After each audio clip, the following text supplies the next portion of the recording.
तो दोस्तों आज मैं आपको उस योग के बारे में बताने वाला हूँ कुंडली में ग्रह युति जो कि हमारे वैवाहिक जीवन को बिगाड़ के रख देती है, जिसका उपाय अगर पहले कर लिया जाए तो बाद में मिलने वाली वैवाहिक जीवन की परेशानियाँ, तलाक, रोज के झगड़े, परेशानियाँ, इन सब से बचाव हो जाता है।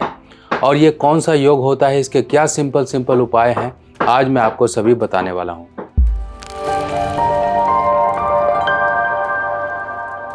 तो दोस्तों बहुत सी परेशानियां जो कि हमारे वैवाहिक जीवन से जुड़ी हों, चाहे वो डेली का क्लेश हो, वैवाहिक जीवन में कुछ ना कुछ जो हमारे बीच में एक स्नेह, एक अच्छा वातावरण होता है वो डिस्टर्ब रहे, वो और इसके अलावा कहीं ना कहीं संतान उत्पत्ति या फिर जीवन साथी की सेहत को खराबियां या फिर किसी तरह से जीवन साथी के जीवन में संघर्ष, चाहे वो करियर लाइफ में हो, पर्सनल लाइफ में हो या फिर उसके जीवन में चल रही शारीरिक दिक्कतें। अब देखिए, कुछ योग ऐसे होते हैं जिनका उपाय विवाह से पहले कर लिया जाता है। बहुत से लोग हैं, कुंडलियां पहले तो बहुत दिखाते हैं, उनको बताया भी जाता है कि इस तरह का एक आपकी कुंडली में योग है जिसका उपाय आप शादी से पहले कर लें। जी हाँ, आज मैं आपको बताने वाला हूँ सूर्य, बुध और शुक्र, इन तीन ग्रहों का एक साथ होना।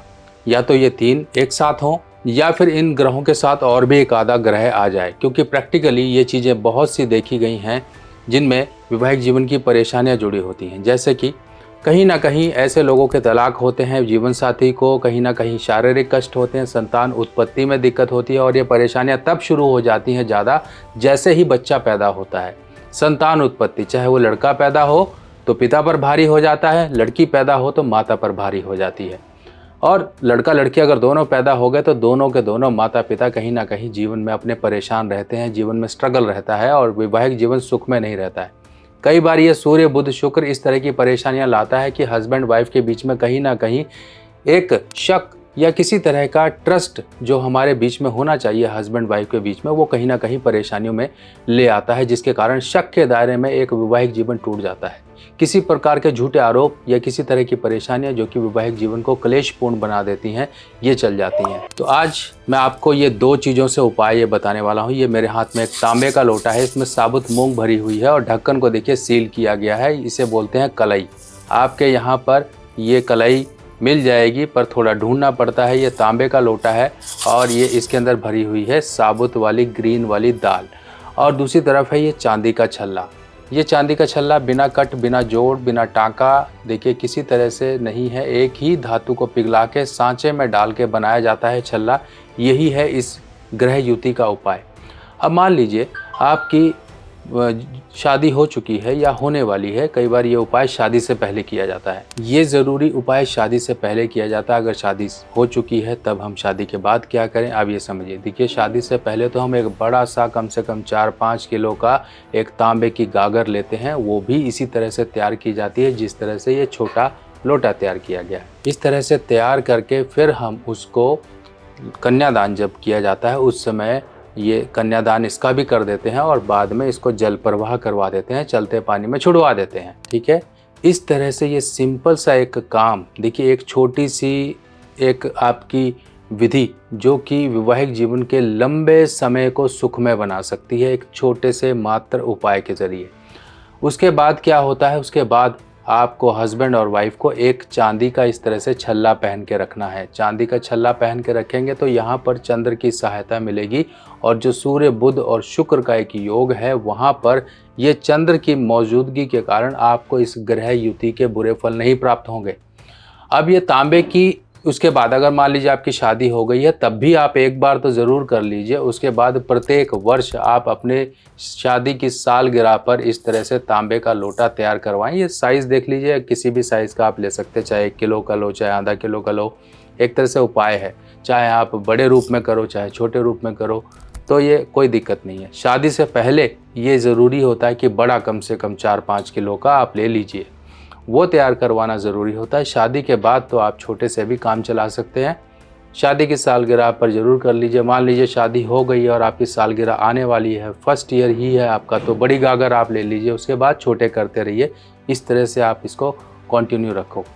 और इसके साथ साथ चांदी का छल्ला अब ये चांदी का छल्ला आप चाहे अंगूठे में पहनो, चाहे आप रिंग में पहनो, छोटी उंगली में पहनो, मिडिल फिंगर में पहनो, चाहे आप इंडेक्स फिंगर में पहनो, इसकी कोई लिमिटेशन नहीं है।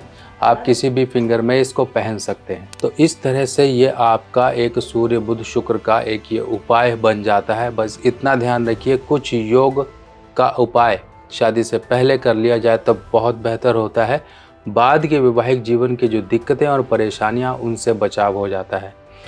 अगर मान लीजिए किसी कारणवश आपके उन ग्रहों का उपाय शादी से पहले नहीं हुआ है, तब भी हमारे पास कुछ ऐसी विधियां और कुछ तरीके होते हैं जिसमें हम शादी के बाद भी कुछ ग्रहों के उपाय कर सकते हैं। जैसे कि आप ससुराल से चांदी की 2 ईंटें ले लीजिए, ये भी उपाय किया जा सकता है। चांदी का छल्ला पहनिए, या फिर घर में कुछ चीज़ें रखवाई जाती हैं, जैसे कि चक्की का उपाय किया जाता है। साबुत मूंग या फिर ज्वार हम मिट्टी के बर्तन में बंद करवा के घर में बेडरूम में रखवाते हैं। इस तरह से कुछ उपाय होते हैं। या फिर हम साउथ वेस्ट डायरेक्शन होती है, उस डायरेक्शन को कवर करते हैं। ये बाद के उपाय होते हैं, पर हमेशा ध्यान रखिए, बाद में किए गए उपायों में इतनी स्थिरता और इतनी मजबूती शायद ना हो, पर शादी से पहले जो किए गए उपाय होते हैं वो सभी अनिष्ट ग्रहों को शांत कर देते हैं और आने वाली ज़िंदगी उसको भी सुखमय बना देते हैं। तो दोस्तों, आपको कैसी लगी ये जानकारी, ज़रूर अपने जीवन में इसको अपनाइएगा। चल रही वैवाहिक जीवन की परेशानियों को दूर भगाने का मात्र एक छोटा सा तरीका है, इसको करते रहिए। अब कलई कैसे लगती है? कलई देखिए, आपके यहाँ पर जो बर्तन वाले हैं, पुराने बर्तन वाले जो पुराने समय में काम किया करते थे, बर्तनों की रंगाई किया करते थे, उनकी चमक वगैरह बनाते थे, पीतल के बर्तन, उनको रंगाई किया करते थे, वो लगाते हैं ये कलई का टाँका। कलई क्या होती है? कलई में जस्ता होता है, चांदी होती है, टिन होती है, इन सब का मिक्सचर होता है। उसको पिघला के इस तरह से ऊपर से घुमा के इसको सील कर दिया जाता है। ये ऊपर से लगी हुई चमकदार किनारे किनारे पे आपको वाइट वाइट दिख रही है, यही होती है कलई। अब कलई में इसको आपने बंद कर दिया, चंद्रमा की शक्ति इसमें आ जाती है, सूर्य बुध इसमें आ जाते हैं, दोनों के दोनों, क्योंकि चंद्रमा यानी कि जल में इसको हमने प्रवाहित करना होता है।